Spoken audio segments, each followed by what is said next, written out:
కామారెడ్డి జిల్లా పిట్లం మండలం కారేగాం గ్రామ శివారులో ప్రధాన రహదారిపై రైతులు పండించిన ధాన్యాన్ని ఆరబెట్టారు. ఇదే మార్గంలో కామారెడ్డి, సంగారెడ్డి జిల్లాలలోని అనేక మండలాలకు నిత్యం రాకపోకలు సాగించే వాహనదారులు ఇబ్బందులకు గురవుతున్నారు. గతంలోనూ రోడ్డుపైన ధాన్యం ఆరబెట్టడంతో అనేక ప్రమాదాలు సంభవించాయి. సంబంధిత అధికారులు స్పందించి రైతు పండించిన పంటను రోడ్డుపైన వేయకుండా చూడాలని కోరుతున్నారు.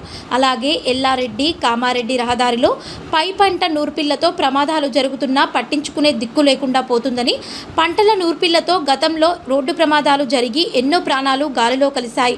ఇటీవలే జరిగిన ఓ ప్రమాదంలో 16 మంది గాయపడ్డారు. గతంలో ఈ పంట నూర్పిళ్లతో ఓ ఆర్టీసీ బస్సు ఇదే దారిలో దగ్ధమైంది. ఇప్పటికైనా పోలీసులు, R&B అధికారులు పంట నూర్పిళ్లపై చర్యలు చేపట్టాలని ప్రయాణికులు కోరుతున్నారు.